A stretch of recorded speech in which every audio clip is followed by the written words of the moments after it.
Hello and welcome to the Tifo Football podcast. I'm Joe Devine, and today I'm joined by JJ Bull. Hello, Joe. John McKenzie. Hello, Joe. And Ruben Binder. It's my day off. Is it? Yeah. It's all of your days off, isn't it? Yeah. Well, Come in just for this. guess not. Guess not. What are you going to do, you know? If you must be... International Men of Mystery. International Men of Mystery and or people who do a popular football podcast and In Demand, In Desire... that bit was cut because it went in a direction that is not appropriate for a podcast of this seriousness or merit. Anyway, here's things we talked about today. The Premier League season has finally ended, of course. We talk about who didn't make it into the Champions League.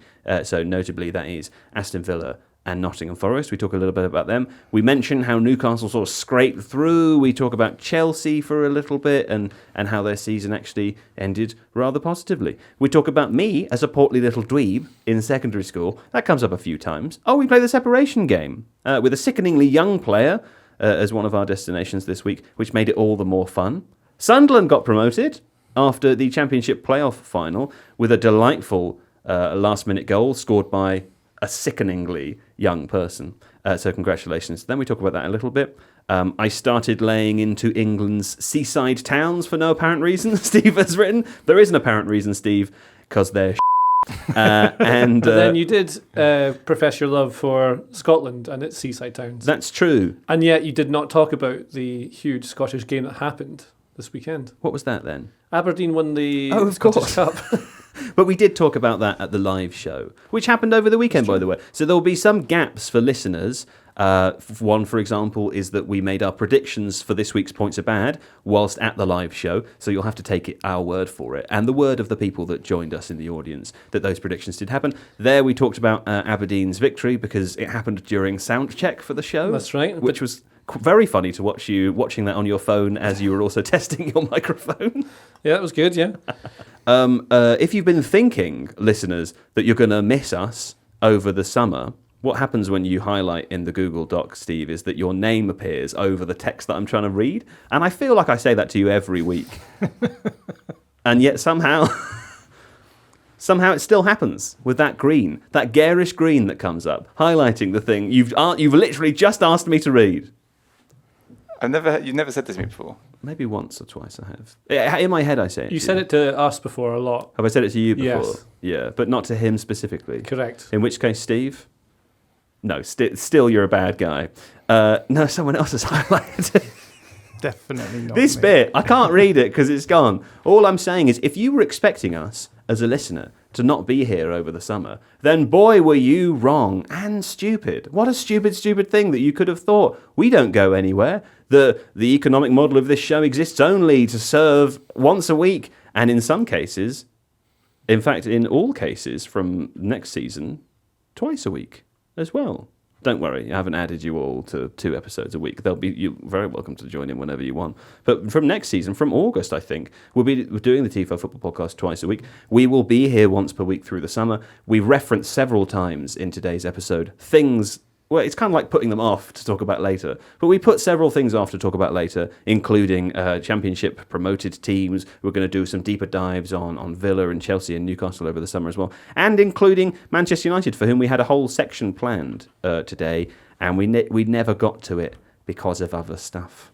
You've missed out the only good joke Steve's ever made in these things. What was it? What did he say? He called them McTomatisms, which I thought was quite good. Oh, that was good. Yeah, because we did discuss Napoli's Scudetto win and their McTomatisms. Yeah. Well done, Steve. Thank you. Yeah. Grazie. Your important meeting starts now, by the way. How important is it? I don't know. You said earlier that you couldn't miss it. I can't miss it. I've got to go. Okay, we need to end this actual show. Enjoy the show. See you next week and every week forever for the rest of your lives. Well, where else to begin, of course, than the Premier League's final day. And what a final day it was. We know, obviously, that Liverpool won the league, had it sewn up some time ago. We also know that the relegated teams were sewn up again some time ago. Some would argue from the beginning of the season. It's hard to know, really. But there was still quite a lot to play for on the final day of the season. Particularly, there were 3, I think, maybe 2 places up for grabs in the Champions League positions. Was it 3 in the end? Did we agree that Man City technically could have fallen out? They were very unlikely to do so, but yeah, they could. But it was possible. And so at the live show over the weekend, we discussed the teams that we thought might miss out. In the end, it was Aston Villa and Nottingham Forest who just missed out on Champions League football. Aston Villa will get Europa League. Forest will get Europa Conference League.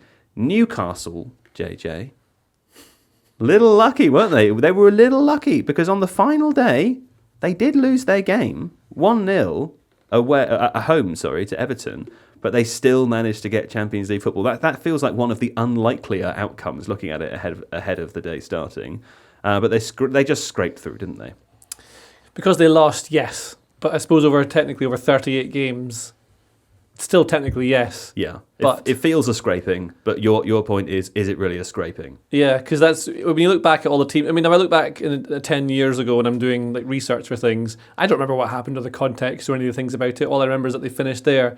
Therefore, they were the 5th best team. Yeah. So they did it. I mean, it's hard to work out to talk about this one without just instantly going to what happened at Old Trafford because that's what did them in, right? Well, would you like to do that? Because what happened at Old Trafford was that Manchester United beat Aston Villa 2-0 in a seemingly completely uncontroversial affair. What no one said anything about since. Have I got the wrong end of the stick? Or that's exactly what happened. Yeah. Right. Nothing controversial happened. Nothing of note. I talked about this in the Totally Football show on Sunday, and I had a few people on Twitter being like, "You watched the wrong game. Man United were amazing in that team." I'm not saying that's what they all sounded like, but in my head when you're doing that. And so I'm like, well, then I had a panic and I watched the game again to make sure I wasn't just making stuff up, you know? Sure. And for context of this, I think United were decent in the first half, but I think Villa just didn't show up. Like were playing like they were scared. Right. They were not on it at all. They weren't aggressive. They weren't fast. They weren't able to keep the ball. United pressed them quite well, but the same problems that United always have when you can get in behind them, and Villa did it a couple of times as well.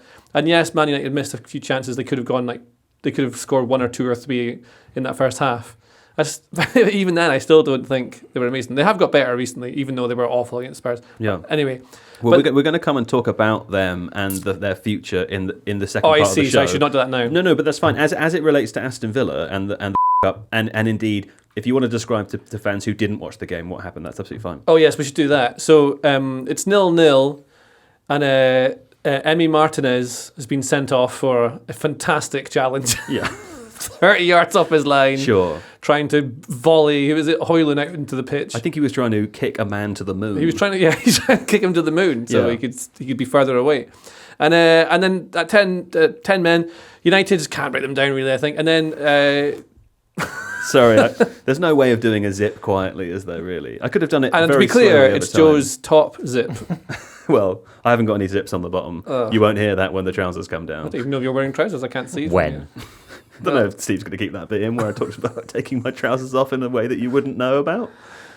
Anyway, the controversy at Old Trafford was that Aston Villa scored a goal because it was Rodgers, wasn't it? Morgan Rodgers. Yeah, I think so. Runs on, Bindier comes out and he tries to pick the ball up. He hasn't got his hands around it properly. And the referee, it looks like a foul because the goalkeepers are protected by, bubble wraps and you can't do anything to them ever. The referee just blows a whistle, that seemed normal. But in doing so, he denied them scoring because Rodgers had put the ball into the goal. Like it had gone in. But he'd blown it just before, so they couldn't then go back. It was a technicality. The technicality is that VAR then cannot look and reassess the play. Correct. Because the whistle has been blown while the play is still happening. And it's really interesting because you should just let it go for 1 second. I feel bad for the referee because he'll regret it. He'll think about that all the time. You'll think, oh, geez, if I just left it go for 1 more second. I don't know why he didn't do that. Was he supposed to do? Is that what the rules say, that he's supposed to do what he did, or that he's supposed to wait and... Because I know with offsides they're instructed to wait and see. I think he's fine doing it, really. It's kind of so weird. Will he regret it? Will he not say, well, look, that's the rules, I'm just doing... Maybe the rule... Could it be one of those situations where the rules are wrong, but the referee correctly implemented the existing rules? Well, I think what a lot of referees do, and I'm not a referee, and it's obviously a very hard job, what they do is they often blow for fouls that they think have occurred because it looks like they are, rather than what's literally happened. Yeah. And so if you could see what's happened, he's quite far away, you would see that that's not a free kick. Sure. But it looks like one. It's one of those things that always looks like a free kick. So They're hedging. yeah. So he just goes, well, it's just normal. Nothing's going to happen. Nothing ever happens. So he blows the whistle. But it's the impact of it, because the potential impact of that is now that Villa are not in the Champions League. So that is a huge financial thing. That's true, although I will say, for some balance, that's quite the jump. I know, but there's. I mean, it is. It denies them the opportunity for it. So Again, I don't know that it does. I think it doesn't deny them the opportunity. Like, if they won the game, they had the opportunity to win the game. I'm not saying, before angry Aston Villa fans email me, that this isn't the case. I'm simply saying that to draw a direct correlation between this occurring and them not being in the Champions League is probably not fair. So they didn't deserve to be ahead, Villa, anyway, because they were bad. They could have been ahead, but they were really poor in that game, and that's their own fault. But it's denying the potential opportunity for that to be the timeline that they're in. Like, that timeline changed, and now they were... Because Man United went up the other end and scored really soon after, and it felt like they should probably be behind, so it felt unfair. Yeah. But it's the knock-on effect of that. Now, Newcastle in Champions League, they can now progress and attract different players, which makes them go to potentially the next level. Villa now probably have to sell players because they're missing an awful lot of money from not getting the Champions League, and the prestige of being in that competition means you have to attract a different kind of player in a different way. So it could have huge sliding doors, like knock-on effects going forward. Let me draw an analogy for you. Yes. Okay, it's a bit like saying it's unfortunate that I was denied the potential to do better romantically in secondary school because I was born in a time where being a portly little dweeb wasn't a sexy thing. Had I been born in a different time where the young people of my sexual preference would have been attracted to such said portly little, round dweeb, that would have been cool. Having said that, is there a direct correlation between me not succeeding romantically at that age group with my peers as a teenager, or could I have tried harder, or maybe something was different? I was denied the potential, but is it really the fault of God? Is it really God's fault? Well, your shape and low social status at secondary school was not decided by a referee blowing a whistle. Oh, it was. No, it definitely was. Well, I was going to say, if an attractive lady was interested, but a referee had blown a whistle before she'd come up to talk to you because he'd gone like, she's not going to be attracted to him, I'll just blow the whistle and get her out. Yeah. That would have denied you the opportunity. You might still have made a mess of it. Or it would have stopped me making a fool of myself. Well, exactly. And maybe Villa should be happy that they now won't look like idiots in the Champions League next season. Although of course they did look terrific this season in the Champions League. That's the right thing to say, isn't it? Yeah. What were you saying, Ruben? They're now in Unai Emery's favourite competition, so it's not all bad. They might win that and then get back into the Champions League. And as we know these days, the Europa League is won by whichever English team is left in it. and it's the most prestigious of the three, in my opinion. They're the only one. Oh no, it's Palace. Palace are in there. Palace are going to win the Europa League. Joke. Yeah. There is so much wrong with that goal though, because even before it gets to that point where Rodgers challenges the keeper, Maguire's completely misjudged the flight of the ball, which puts it into Rodgers' path. And then Bayindir comes out and almost makes like a cricket gesture to stop a ball running to the boundary with his kind of sliding knee. Right, yeah. And then just what's it called? A long boundary? Long boundary or something. Yeah, long barrier or whatever. Barrier. And then he refuses to pick it up, which is the referee, like JJ says, he's assuming that it's a foul because it looks like one because the goalkeeper should pick the ball up in that situation if he's got two hands around it. So I sympathise with the referee. Oh, of course, it's very frustrating. But it's also like no different to it happening on a different game week. It feels like it feels like an incident of such magnitude because of when it happened. But it sort of is. Every decision is kind of but at the same time, you can say that every decision across all 38 games is equal. Yeah, I suppose so. What were you about to say, John? Was it to answer this question?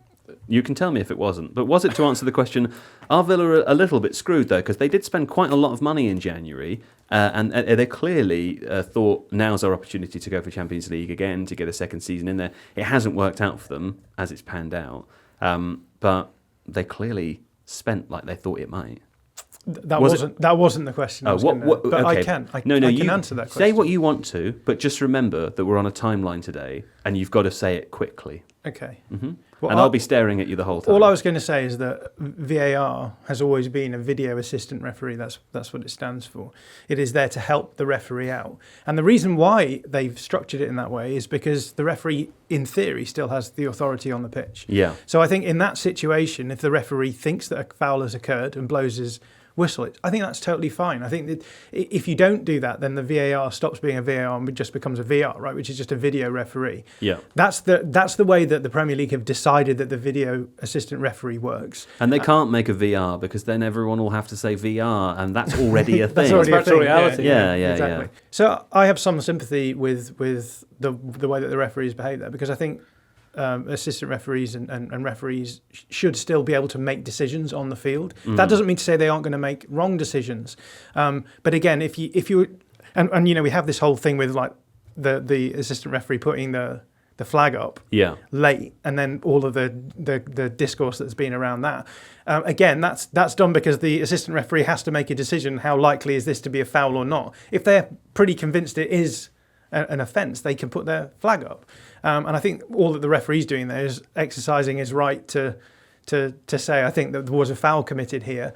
It was arguably a mistake. I think people on both sides think that it is or isn't a foul, so I have no real interest in talking about that. But I think he has every right to blow the whistle and take the consequences, and because he is the referee, he's the one with whom the buck stops. He is the one with whom the buck stops. John McKenzie. Also, though, just what are you talking about referees more? One Did you not more- listen one to hear We're the on bit a I said about the we're on a timeline? timeline. Good Lord, it's trying to corral cats in here. You talk about one refereeing decision and they won't shut up, Steve Hankey. Yep, isn't it annoying? Just on the point that everything does eventually come out in the wash, refereeing-wise, you win some, you lose some, etc. Villa stayed up in 2020 because goal line technology stopped working for a game. Yeah. So missing out on Champions League football and still being in the Europa League is like not the worst thing to ever happen to them. You can now continue on to This the is next point. this is true, mate. But talking about everything coming out in the wash, you've clearly never eaten, a bunch of chocolate late at night and smeared it all over yourself, all over your white shorts, all over the. And You then don't know tried Cooking what I to- Indian do. food and with thought- turmeric inside the oil, you never get that out. I've yeah. got stains in my clothes, my friend, that have never come and will never come out. Those clothes have got to be burned. They've got to be burned. But my point was a waste of time. What were you? What, do you know what? I genuinely didn't hear anything you said after. It will always come out in the wash. I was like, no, quick, it won't. Think of chocolate. Right. Would you like me to answer that No, question? we haven't got time anymore. Okay. Villa fans will have to wait for one of our numerous podcasts over the summer where we will talk about Aston Villa. You will, specifically you now, in some serious depth about the money that they did spend in January, about their Champions League hopes, what they can hope to achieve next season, and whether the Europa League will have ever seen anything like Aston Villa and Crystal Palace before. Look out for that episode in the summer. We talked about Newcastle, lucky to be there or not, depending on your perspective of time and how things work. Let's talk briefly about Chelsea, who, it's fair to say, John, ended the season in quite a good place, based on some of the conversations we were having about them in the second half of the season. And I just want to tell you about some of their most recent fixtures in the Premier League. They've done quite a lot and done very well to earn this position. So obviously they beat that Liverpool team at the beginning of May that, as Ruben said before we started recording, didn't really show up to play, but they beat them 3-1. They did lose to Newcastle, which the result of which kind of made it seem as though Chelsea might miss out. But then in their final two games, they beat Manchester United 1-0. They beat Nottingham Forest away 1-0. Like those are hard-earned points to ensure that fourth place, aren't they? Yeah, Chelsea are a really interesting team, I think, this season, because we've talked about it before, I think, the fact that aesthetically speaking, I think a lot of the fans instinctively feel as though they were better last season under Pochettino, and there was a chunk of them that felt as though he should have been given a chance this season. But since Maresca's come in, I think largely the underlying numbers have been pretty good, and they've run sort of top four underlying numbers, particularly at the beginning of the season in front of goal, and then towards the end of the season, I think what they've done really well is they've reduced the amount of chances they're conceding, and that has led to them actually largely grinding through games, like you've said, to get to the Champions League. And I suppose the difficulty with Chelsea is that they've spent a lot of money on this squad, which most people would use as an argument that they've probably slightly underperformed. But I think when you look at the squad that they're working with, it isn't, to me anyway, a squad that is going to succeed in the modern reality of Premier League football, and it still needs some work on it. And so as a result, I see the job that Maresca's done as being pretty impressive in a lot of respects. And this is going to be the first manager who's earned a second season under the Blueco in the Blueco era, right? And so, I think I'm kind of looking forward to seeing what they do next season, because it will be interesting to see what a sort of a full summer and pre-season can do, and where Maresca can take them. But I think all in all, it's been a season where they ran out hot at the beginning, as I said, going forward, and they've defended better in the second half of the season. And I think the big question is, can they flip it back to running hot in front of goal? Well, not running hot, but like performing better in front of goal without losing the defensive solidity that they've earned themselves. And I think that the job that Maresca was given was to move Chelsea into the sort of modern era of football from a tactical point of view. And I think he's done the base level that he needs to get them there. And the question the hard yards. It's on the hard yards, yeah. But this Chelsea team is just an interesting one for me because they've got some really standout players in that squad, but there's also lots of pieces that don't really seem to fit. And I don't think that it's been an odd season all round, right? It's not been a particularly high standard at the very top of the table, Liverpool accepted, which has meant that Chelsea are much closer to some of the other teams than maybe they would have been, and so that kind of muddies the water a little bit as well. So lots still to do for Chelsea. I don't think they've been a particularly great team this year, but they've done what they had to do, and I think Maresca's earned the right to make the next step in the journey. Well, they've got money to spend in the summer, we've heard, and we expect them to do so. Again, another plug for our summer episodes. Producer Steve beaming at me that I keep throwing forward. We'll be going nowhere over the summer. There's the odd week or two we might miss due to negligence or holidays or lack of care about you as the audience. But generally speaking, we'll be here. I'm very curious to talk about Chelsea as they start to purchase some new players and to imagine what Maresca's squad and team might play like next season. Let's talk about a different team, though, Ruben, that missed out on Champions League, missed out on Europa League, but did make it to the Europa Conference League after losing to Chelsea on the final day. That's, of course, Nottingham Forest. In the same way that I went through some of Chelsea's fixtures towards the end of the season, I'm just going to tell you about the results of Forest's last run as well, because I think this is really where they lose it. That hot streak kind of goes. At the beginning of April, they lost away to Villa. They then lost at home to Everton. They did manage to beat Spurs. Then they lose in the FA Cup semi-finals. And after that, it's a loss at home to Brentford, draw to Palace, draw to Leicester, beat West Ham, and then lose to Chelsea. I mean, there was definitely an opportunity in that run of games. And it's hard to say that they scuppered it because they were in a position that one would never have expected from the beginning of the season. But it might feel like a bit of a disappointment to Forest fans come the last day, right? A bit unfair, maybe. Yeah, I imagine their fans have slightly conflicting emotions about their run-in because those games that you mentioned, the loss to Leicester, not beating Brentford and those games you mentioned, the loss to Everton, not beating Brentford and Leicester, those games, based on the first half of the season and the standard that they set, you really would expect them to win. And Palace. I mean, I know you excluded Palace there probably because you think that no one should beat Palace. Cup winners, they're one of the best teams in the country. But and Palace, they would expect to beat Palace based on the first half of the season. Yeah. And that kind of conditions how you view a team. And like underlying numbers, people did warn everyone that this might not last over the course of the season, and they were to some extent correct. But they still finished 10 places higher than last season. They're in Europe. It's still a huge improvement. But I guess the timing of how their form happened has kind of conditioned the fact that we now view this as a slight disappointment because they fell away towards the end. But if you flip their season around and they start slowly and then charge up the table into 7th, it feels like way more of a success and an achievement. They'll still be very happy, Forest. And for sure. They've got a strong team. They just need to... Forest. Yes, that's right. They'll just need to bolster their bench a little bit, like other teams will, including Palace for their Europa League run. But who knows? The only danger is that they need Nuno to stay. I think he's been a really key part of their solidity and their overperformance this season.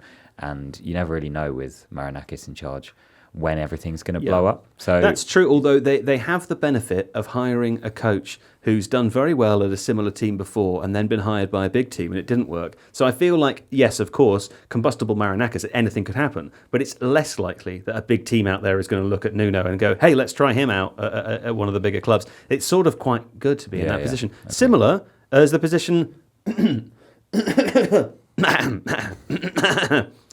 similar as the position that Everton find themselves in with David Moyes. Now, of course, Everton didn't qualify for European competition because they had a tragic opening to the season. But let me just tell you, of the 19 games in the Premier League that David Moyes managed this season, do you want to guess how many of them they lost, JJ? Of 19 games under David Moyes. Under David Moyes. I'm going to guess that they lost 4. It was 4. Ha! Does it really? Was 4. I've not checked the notes. That's good. Very well done. They then drew 7. They won 8 games. It was 1.63 points per game, which I know it's not Champions League form, but it's still very, very impressive for a team that looked like at one point like they were going to be 17th and not Spurs. So well done to David Moyes, who incidentally was crowned our best mid-season managerial appointment by the audience of the Soho Theatre. The Tifo live show on Saturday. I'm sure he'll be just thrilled with the award. Of course, he has a huge weight on his shoulders next season because he is the subject of a bet between yourself and myself. Is it? Yeah, do you remember? No. What did we say? Top half, bottom half. Where's he going to finish? Did we? Yeah. What did we bet? A really nice meal was what you said. So That's it. Didn't we make a really nice meal bet about something else earlier in the season? Wasn't there a £1,000 bet as well? Maybe. Wasn't that JJ's mortgage? Oh, yeah. Didn't I promise to pay some of your mortgage if something happened? What was the thing? Yeah. I don't think I it think is. it was this does ring if a bell. Spurs won the Europa League. No, it wasn't. I'm pretty sure it was. Yeah. Come off it. Right, let's play now the separation game, which incidentally is what's going to happen to you and me, John, in our friendship if you don't shut up. This week's separation game Uh-huh. begins with a player that I don't remember watching ever. Oh, Des Walker. I don't remember watching Des Walker. Do you know the name? Yeah, I know Des Yeah, Walker. everyone knows the name Des Walker. Yeah. Yeah. And we are starting with him because... He's I don't- making me think I of don't know. Des Lynam. I don't know why we're starting with him. That was Steve's idea, but he played a long time ago. Sure. And we're ending with Tommy Watson of Sunderland, who scored the winner in the Championship playoff final to bring the Black Cats back to the promised land. Good Lord, born 2006. I know, it makes you sick, doesn't I it? didn't know people were even born then.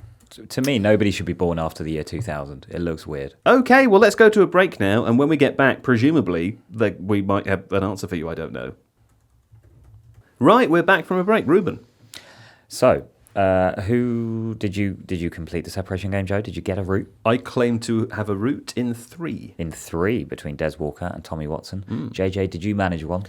No, I'm still in the middle of doing one that involves Ian Jess and Kevin McNaughton. Okay, Kevin McNaughton. Was he the played for Cardiff, grey hair? He did. Yes, remember him from our ill-fated league. Well, not ill-fated. When we were in the League Cup semis in 11-12. John, did you get a route? I got it in 4. In 4. Okay, well, let's hear your 4 before we go to Joe's apparent 3. So Des Walker played with Wes Morgan Okay, at Forest. that sounds nice, doesn't it? Wes Morgan played with Carl Darlow, the goalkeeper at Forest. What a great name. Carl Darlow's played with Dan James at Leeds. Dan James played with Jan Poveda at Leeds. And Jan Poveda has been on the Sunderland squad this season. That's very cool. Can I say, Or maybe last season. amusingly, my route, has all different people in it. Mine has a Premier League centre-back of the same sort of age as Wes Morgan, and it has a young, plucky winger of roughly the same. I know which centre-back you've gone for. Michael Dawson. Yeah. Yeah. Okay. So wait, that was Wes Morgan, Carl Darlow, Carl Darlow. Dan James, and Jan Poveda. Nice. Very good. Do you want to hear mine? Yeah, I'm going to trust that that's correct because I don't know their careers well enough. Go on, Joe. I don't normally win this game, but here we go. Okay, so I actually started with Tommy Watson at Sunderland because he's so new. I couldn't really see who he obviously hasn't played with that many people, but he did play with Patrick Roberts, of course, who was before he went to Manchester City and went on loan everywhere. He was at Fulham for a season, Correct. 2014-15. He played 19 games, where he played alongside one Scott Parker, who of course was at Tottenham with Michael Dawson, who played with Des Walker in that Forest team in 2004. Very good. Nice. Very good. Thank See, you. mine is 4 using a very similar route, Right. but I just didn't make the Fulham Parker connection. Ah. I went, Watson played with Roberts at Sunderland this season, who played with Joe Hart at Man City in yes. 15-16. He only played 2 games for Man City in his whole Who career. played with Gareth Bale at Tottenham Right. when he came back. Nice. Who played with Dawson at Spurs in his first spell. Yep.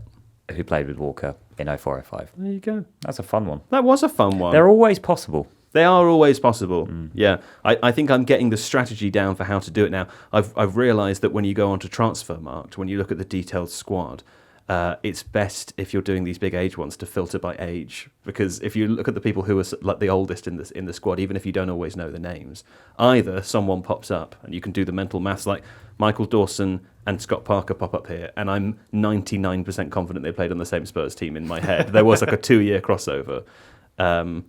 Filtering by age, always very useful. Okay, there we go. Well, it's time to move on now. Thanks for that lovely game, Ruben. And thanks to Des Walker and to Tommy Watson. Tommy Watson. I'm sure we'll And hear congratulations to Tommy Watson for scoring such an indeed. important We'll see goal. more of him next season, won't we? Tommy Watson has joined Brighton already. Oh, So congratulations we will see him in a next sort of season. more meaningful sense then for Commiserations to Tommy Watson. moving to the south. The upside for Tommy Watson is that they do have quite a lot of good performers and bands on at the. Is it the Brighton Dome? What's the venue in Brighton? Not sure. Can't remember, but anyway, it's one of those places where you get all good people from America and stuff because it's close enough to London that they go there on tour. It's Camden Town on the seaside. It is really, isn't it? Yeah. But it's better than Margate. Okay. Actually, I don't know that it is. We could one day do a ranking of the worst English seaside towns, couldn't we? And I say that as someone who went to secondary school as a portly dweeb in Colwyn Bay, which is a seaside town in Wales, of course. We should do So a I series. share a hatred for all of these A places. series of shows where we just go along the south coast, I'd love stopping at a different place every time. That would be great. Yeah. Have you ever been to? You been to Hastings? I haven't been to Hastings, but I have a very good friend who lives there. Hole. Wow. Can't be that good a friend. St Leonard's, just next to Hastings. Do you know how we're on a time constraint? Southend. Actually, you know, Leon C's quite nice. Does listing whether seaside towns are not count as vital content? All of Thanet. Lyme Regis. not bad. Basically anywhere where the UK, not including Scotland, obviously, and not including parts of Wales and Cornwall, anywhere where the south coast or the east coast of England touches the sea. That is shit. Actually, Blakeney is quite nice. The Norfolk Broads are Whitstable's very nice. Whitstable, okay, I'm just sort of saying things that aren't true because I'm getting a thrill out of it, which is the story of my life, really. Okay, what else are we talking about? Yes, it's time. It's time to mention briefly Sunderland. that Eric Ten Hag has been confirmed as the Xabi Alonso replacement at Leverkusen, which we'll talk about over the summer in one of our incredible upcoming episodes, etc. Oh yeah, Sunderland. For some reason, John, they've been out of the Premier League for 8 years, John. It feels like longer to me. I've said this over a couple of recent shows. I've got a strange affinity with Sunderland for some reason. I just like them, and I want them to do well. Are they going to do well? You feel as though they're a Premier League era team. They're a Premier League team, Yeah. through and through. Are they going to do well? Well, they've done well getting there. They had a really nice run through the playoffs. 2 late goals, I believe, to get them where they got. Yeah, In they fact, scored in the 95th minute, didn't yeah, I wasn't able to watch the first half of their playoff final. I caught the second half, and by all accounts, they were quite poor in the first half. But I watched the second half, and I thought they were great. It was good fun watching them, and they scored a couple of absolute belters. The equaliser was lovely, Patrick Roberts with a Sure. nice assist there. Yeah. But yeah, the winner in the 90 plus whatever it was minute, where Tommy Watson has the, what do they say, presence of mind or something? That's what people say, presence of mind to curl one into the bottom corner. There's a great video from the other end where a Sheffield United fan is filming it and he thinks it's going wide and he goes, "Wait!" And then you just hear the celebration. Oh, no. Unreal. Lovely little nestle into the corner, Well, isn't it? it's a beautiful goal. And yeah, under that amount of pressure, just incredible, which is no doubt why he's earned himself a move already to Brighton. And that's the thing about Sunderland, unfortunately, is that they're probably going to lose some of the players that got them there before they even start. So Joe Bellingham, hot property around Europe right now. Oh, really? Seemingly. So, yeah, it will be interesting to see what they do. But again... Is it more than just the name then? I haven't really spent any time watching Sunderland or Joe Bellingham, but the knee jerk is always to think, well, he's the brother of a very famous, successful player. Yeah, but he has just the perfect physical profile for to have clubs in the UK at least interested in him. There's been a real move towards physical profiles, and then you kind of think anything on top of that from a technical point of view is bonus. Right. The question is going to be whether or not he develops the same rate as his brother did. But how much younger is he? He's 20 right now, is he? Oh, so he's really young. So yeah, I've watched a bit of him as well. He's sometimes he makes little errors that Job doesn't make. It's like passing. That Jude doesn't make. That's what I meant. Sorry, right, yeah. I meant to say that. Yeah. So sometimes he makes errors that I'd say his brother doesn't make. I didn't watch enough of Jude when he was younger to know if that was similar. But what he does do when he loses the ball is absolutely destroy the person he lost it to. Right. He's quite aggressive. He's 19, by the way. Steve yeah. Hankey's telling us. I think he's really decent. I'm trying to work out what level he should be at now, but I could see him if he went. He could definitely play in a top league abroad. I wonder what would happen if he went to the Premier League. He can play there now because he'll be in it. But yeah, maybe we'll find out. Do you buy him early or? He's in a weird scenario because he's gonna be an overspend because of his brother. Like most Premier League sides in the bottom half of the table don't want to risk having to develop him if they're going to be in a relegation battle, and the teams at the top I don't think want to risk spending that much money in case he doesn't develop that way. So he's being linked with teams in Germany, so Borussia Dortmund, obviously where his brother went, but also Eintracht Frankfurt, who have got into the Champions League, so they have the ability to spend the money on him. And I think developing a player like that in the Bundesliga, it's just less of a risk for a team like that. So it would make sense that he did end up in Germany eventually. And it worked for Jude. And I've not watched much of him either, but when I have watched him, I've noticed that he and Jude have the exact same gait. They move in the exact same way. So if you removed all the things that tell you what's going on and who's playing, you would maybe think it was Jude. Seems a bit wieldy to carry a gate around with you on the field of play. That's what I was thinking. But then Ruben explained what he meant by it. So it's because he knew what you were going to do. But I just did it anyway. You did it with an eye. I'd actually decided that the fruit of that was too low-hanging even for me. So you've really embarrassed yourself. Well, I wanted to bring John. it up because I knew that you were thinking that, and you've already brought up far too much indulgent stuff like that. So but I thought, I'll do my mate Joe a solid. Get us onto the topic of gates. Annoy Steve. I can see Steve's elbow leering menacingly in my his angry vision. elbow does often come out, doesn't it, when he wants you to stop. Yeah. But even if Sunderland do have to sell these players, it's a better business model than the one that took them down when they suddenly were like lumbered with Jack Rodwell, who wasn't playing, and they needed to get rid of him, and Darren Gibson and players like that. I would say doing anything that doesn't harm you financially is a better business model than. Yeah.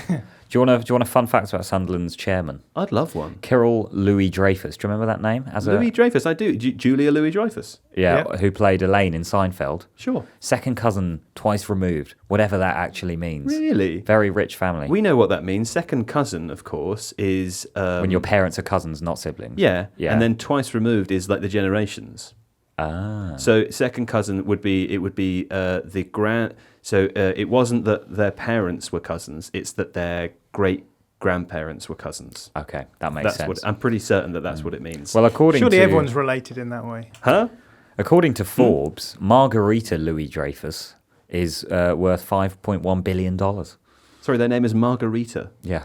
Oh, wow. The Sunderland chairman's mother is called Margarita Louis Dreyfus. What a name. Yeah. My cousin's middle name is Marguerite. And one of the things I can do to annoy her more than maybe anyone else I know is just to say it's Margaret, though, right? she gets really annoyed when I just say, it's Margaret, you know? Sounds like, in The Sopranos when they that New Jersey Italian slang when they shorten words like prosciutto becomes prosciutto. And ricotta becomes ricotta. Marguerite. Gabagool. Which is actually capicola, it's a different word. But you saying Marguerite sounds like that. Right. Yeah, it does. It does sound like just that. a gabagool. Now I can see Steve's elbow again. So listen, I was going to say we were going to talk about Manchester United. We talked a little bit about the notion of Garnacho potentially leaving the club over the summer at the live show. Also, in the intervening time, Paul Brand, who was their performance lead for 12 years, is also leaving. Ruben Amorim, I think, has his own performance person that's come with him. But there's a bunch of people that have left or that have been cleared out by Ineos. I think it's worth doing a special summer episode. I'm just going to start saying this even in winter. Don't worry, in the summer we'll do a special episode where we dive deeper into these sorts of things, because it's not just the playing squad that's churning at United. There's churn in the background as well, and there's a story to be told, just not today. Instead, let's mention, before we finish and wrap up, that JJ Bull, Napoli won the Scudetto, undeservedly, according to John, but we'll come back to that later. This is just unfair. No, I know, I'm just teasing. Tarred here. I'm teasing you. I know that you maybe preferred the way that Inter played to Napoli. We'll come and ask you that in a moment. JJ, I want to start with you, though, because, of course, the hero at the end of the season for Napoli was, as it has been numerous times throughout the season, it was Scott McTominay, who scored another absolute banger in the final game. and has clearly had the season of dreams. He's been set free. He can play where he should be playing, which is able to crash the box and be an attacking midfielder. He runs all day. He's a good player. Like, he always was a good player. Is not a centre back, nor is he someone that should sit deep. Also in that team is Billy Gilmore, which is nuts. He's helping run that team, and then Gisa as well did really well. And now he'll be beloved forever within. That's right. Italian It's football. Diego Maradona, Scott McTominay, Well, I think Billy I read, Gilmore. and I might have got this bit wrong, that the last time that like Napoli won the league, it was Maradona. Or not, obviously they've won it before, but Maradona won the league, and then went on to punch the ball and knock England out of the World Cup. So, Have Scotland made the World Cup? not yet, But will obviously we because will. it's expanded, isn't it? Isn't there more teams now? If every country on earth is allowed in, Yeah, Scotland still. we aren't. might have a chance. You might get it. Yeah. Yeah. Oh, I forgot Scotland were in the Euros, weren't they? We were, How yeah. did that? Was that? I think it was probably the worst performance I've ever seen from a European team That's in right, I the remember championships. Yeah, That Germany game was quite funny, wasn't it? it was funny. Yeah. You were so excited. Yes. And that was the first game, wasn't it? Yes. It was the first game of the whole tournament. You were really excited. You came into work with your Scotland top on, and you were like, you kept saying stuff like, I think we could grind out a 1-1 draw here. I And thought then we'd it- win that one. And but then no. it was just like, it was obliteration. It was one of the funniest things I've ever seen. They'll always Actually, I have do that wanna time say- they want a goal kick, though. That's true. Yeah. I do want to say, just for the benefit of Scottish listeners, I love Scotland. I think it's a beautiful country. I think it's a fantastic people. The only reason I take joy in them losing is because of JJ. That is the only reason. Because you hate England, the football team, with such a passion that I feel it's only fair for me to reciprocate But that. there is something deeply funny about when England lose. And, Yeah, and sure. I know they'd lose those finals, and when everyone's like, we're going to do it, yeah, England. And then, and inevitably... And I don't sound exactly like I wasn't that. even worried about that final. Right. It's funny. It's funny that we're both sad about what happened. Oh, yeah. You're Yeah. right. Another one of Napoli's former Premier League midfielders, alongside Anguissa and Gilmore and McTominay, is Philip Billing. Used to play for Bournemouth. Right, yeah. Yeah. Scored an important goal in the. Of course, they've got Lukaku up top as well. That's right. Well, why do you hate them, John? What's the... No, I don't hate them at all. I know you don't. Where did this come from, this notion that you... Is it just because you prefer the way they interplay? Is that all it is? I don't. It's not anything to do with aesthetics, really. You've just got it into your head that I didn't don't make like this them. up, though. You said something No, that made I- me think this. Obviously, I was joking when I said you said it's undeserved. But what's it based on? I think that things have run well for them this season, but I don't think that should necessarily take away from what Conte has done this season, in particular because he has changed a lot of things that we just thought he would never change. Right, so we've expected Conte in the past to run back three systems with lots of automatizations, automatisms. Automatons? Automatisms, I think. Automatisms. You can say it about Automatisms. 7 different ways. And Automatic. Automizations? Is that a word? automatisms. Automatisms? Anyway, basically largely scripted plays which help you to move Yeah. the ball down the field. Oh, whereas- automatisms. yes, Yeah. yeah. And this season they've used largely back four ideas, and they've been maybe a little bit looser in their use of automatisms as well. So, and I think that's interesting because it represents the fact that he has evolved from where he Right. was in the past. A change to ideology. Yeah, and yeah, I think, and obviously, like taking that group of players and getting a tune out of them immediately. I mean, it's what Conte does, right? He has quick turnarounds, quick results, and then leaves. It seems as though there's going to happen here. Do we expect it to fall apart next season then? Or? Well, he's likely not to be around, right? I don't know. Is he not? I don't know if it's been reported yet, but it sounded as though he was unhappy with There's way rumours the club floating is about being. that he might depart. Yeah. Yeah. Oh. And the Juve. That's one way to stay on top, I suppose, isn't Yeah, it? there's potential that the Juve job might be open again, so he'll find somewhere very quickly, no doubt. But Let me draw an analogy for you, John. It's a bit like when I was a portly, speckled dweeb. speckled. I was speckled by this point. Not of glasses, but I had some freckles. And freckled. A portly freckled dweeb. And someone of my desired sexual preference finally told me that they loved me. I immediately left. That's the same I as don't what think Conte's I've done. ever isn't heard it? anything sound less romantic than desired sexual preference, as you've said it there. Huh? Let's play points are bad. Now, I'm going to mode switch now. I'm going to do it live. Watch this, okay? I've gone from fun, yeah. This is very deadly serious. Points are bad. Today is the final day of the 2024-25 season for Points are Bad predictions. We will play Points are Bad next week, but it will only be to review the results of what's happened. Today, we will predict for the last time. And of course, we know that the game we're going to predict for is the Champions League final, which will be played this weekend between PSG and Inter.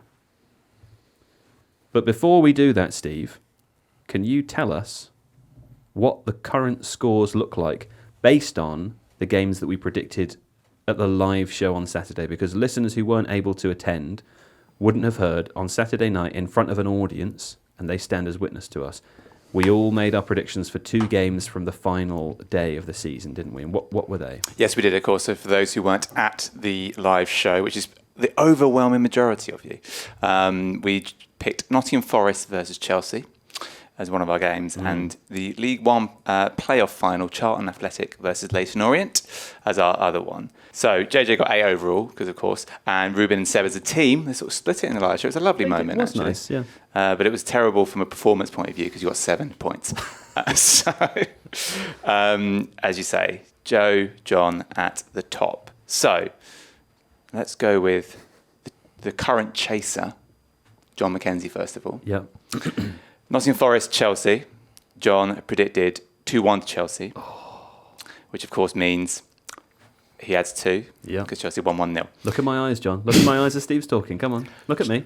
John predicted that Charlton Athletic would win 2-1 against Leyton Orient. Now, Charlton did, of course, win. In fact, I got both of the results correct. You which did, but Joe unfortunately, didn't, but apparently that's not the metric we doesn't measure in this count, game, no. though, That's not unfortunately. the game. We all know that's not Points are Bad. So that's another 2. So that's 4 points in total, which at this stage in the game is not a great round, unfortunately, is it? For John 4 McKenzie. points. What did I add, Steve? Well, since you yet again did a bit of a spithousery, just the sort of predicting 1-1 for both fixtures. That's genuinely what I believe would happen. Yes. Okay, Yeah. sure. Which means that Joe added 2 overall. Now, this does, of course, mean, so this means in total, John is now on 147. Yeah. Joe is on 143. Therefore, just for a draw at this stage, John, you have to perfectly predict both of the games we're going to select. We're only including the selecting champion. one. We're only doing one, are we? Yeah, it's Why are just we the not champion- doing the Why am I Conference League doing final? 2? Because we said we were just doing one. You see, I can't believe you're 4 points ahead and still scared. That's gerrymandering. No, I've prepared. Only doing one game is gerrymandering. No, we've said the whole time it was only going to After the be one Champions League game. final, have We said it was only We've going to not be said the Champions one game. League. We've We said did. around the Champions League final. Oh, look, you're making him so happy. No. What? How many more chances do you want to give this mother? A fair amount of chances, as has been the consistently through the games. All There'll right, be 2 fine, games. Fine. And obviously JJ will select the second one because Champions League final we've decided, and there's the person who, yes, again, has got the most points. He will select one, which I can see he's doing now. Definitely not watching football. Don't you, JJ. Don't you dare. But just to lay it out a little bit, just for a draw, John has to get the 2 games that we select correct, perfect prediction. No, hold on. Sorry, we're not, Hang on. no. You hold on for one moment there, sir. We're not changing the rules of the game. John has to beat me by points, okay? Just if he gets the 2 correct. I'm just laying out the possibilities. No, there's no possibilities. If you read the here. script, it's quite... I don't care what the script says, Steve Hankey. If he makes up, if I add 4 points Yeah. more than he does, then it will be a draw. That was basically what I was about to say. That is the only situation in which it will be a draw, Steve Hankey. You're making it sound like So if he if got John the, gets 0 points from Yeah. a perfect prediction, and you and if I got 4, then it's a draw. yeah, in the very bizarre specific circumstance in which that happens. Absolutely. So If that's for a draw. it's more likely that I would add 8 and he adds 4, right? Yeah. Yeah. But I mean, also for John to win, you must add 5 and he adds 0. Yeah, the So what maths. I'm saying is, Sure. you're probably going to win. Yeah, I mean, yeah. And we could have got there so much quicker. because I've earned it over the It whole would be a season. deserved win. I agree. Don't tell me that. Why? I don't want to hear that. It makes me feel like you don't think that's true. Okay, I'll Listen, you've heard just from how I shouted been at Steve ahead the Hankey whole just now. time. Yes, I know. This would be like, I don't know, Inter winning the Serie A after Napoli were top for It would be like ages. Aston Villa losing on the final day because they tackled It'd be Steve like Hankey Newcastle outside the losing box. and dropping it. Yeah. All right, come on, let's do it. All right. We're doing the Champions League final and what, JJ? What's the other game that we're doing? Okay, so in the spirit of the game, Yeah. obviously we've got the Champions League final. I am going to look ahead to, obviously domestic football's now done, so we're going to look on the Friday before domestic football isn't done. On the Friday before that, there's a UEFA Women's Nations League, and Scotland are playing Austria. I have no idea who will win that, but I can tell you, I have also no idea what the score will even be. And can I look up some of the results? Absolutely, you can do that. Are Scotland at home for that, JJ, or is it Austria? They are at home. Okay. That's live on BBC Alba. They are. The only problem is that because you won't have seen as much of that as you will have other teams. So Let me tell you that the Scottish women's team are not very good. Or at least they're losing most of their games. Okay, they did play Austria in February, though. Okay, fine. I'm fine with that. I'm fine with that, yeah. Fine with that, John? Do you want to go Yeah. for something that's more? No. And you're okay, cool. There we go. That's my decision. Okay, so I'm predicting first. It's yes. Since you got the lowest this week, you predict first. Okay, so for... That's not how it works. Yeah, it is. Going last, I go last. But then surely means it I would be go cheating. first. Yeah, no, because it would be cheating. Because if you go before me, I can win. I could just mathematically win. Yeah, Maybe the answer is to write down our preferences silently at the same time, and John always gets the preference on it. Send them to Steve now. Yeah. Because otherwise, If only like- I could guess what Joe was going to go with. You've left me with quite a conundrum. yeah. But if you do that, if you go for 1-1s, then I'll just go for 2-1s, and then you can't beat me. I think the only way to do this, to give John a fair chance, is for me to predict first, so that he knows Yeah. what he has to do to Yeah. win, right? Because otherwise, I do agree with that. I think so. it makes it a bit unfair because it means that I get priority pick. I mean, what about this? What if we let JJ and Ruben go first, Yeah. and then I go, and then John goes? Yes. Yeah? Okay. In which case, let's reverse it for the week, and JJ can pick first. What are we doing? You're picking the results. You're predicting results for these two. All games. 2 games. Yeah. Okay. I think it will be So Scotland, Austria first. 8-0 To Austria. Scotland. To Scotland. Okay. And then PSG Inter. Which one's first on the writing? It doesn't matter. You PSG are at home for Yeah. the PSG at purposes home. of this. Well, that makes all the difference. Now I think that will be 2-1 to PSG. Okay. Scotland 2, Austria 4, Okay. and PSG 1, Inter 1. So penalties, you think it will be decided by? Yeah. Lovely. And you've taken the 1-1. I just wanted to throw a spanner in the works. And I took the 2-1. Joe. Okay. Well, let me just think about what John can go for here. So I'm going to start with Scotland, Austria. Scotland, Austria. When they met in February, Austria won that game 1-0. So I'm going to say... You didn't say 1-1 for that, did you? No, I said 4-2 to Austria. I'm going to say 1-1 for Scotland, Austria, because that seems like the most likely thing, and that's what happened last time, almost. Yeah? And for the Champions League final, for PSG versus Inter, 2-1's taken, 1-1's taken. 2-1 to PSG is taken, of course. You could have 2-1 to Inter. Remember before the show when Joe was like, "I've got a meeting at this very It's all about specific 10 time." minutes, yeah. And so much to do. 8 minutes. I'm gonna take... I would have said 2-1 PSG. That would have been my prediction.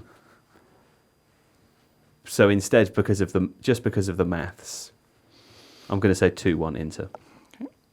2-1 Inter. So, John, Scotland, Austria. We've had 2-0 1-1. to Austria. 2-0 Austria. So that is 2 away from me. Yeah. Okay. And 2-0 PSG. Which is 5 scores different to me. Yes. So if yours were perfect, You went 2-1 Inter, right? I went 2-1 Inter. So if John's are perfect, and or if PSG win 3-0, Austria women's team win 2-3-0, which actually is very feasible. It's It's possible. all to play for. It could happen. It could happen. Okay.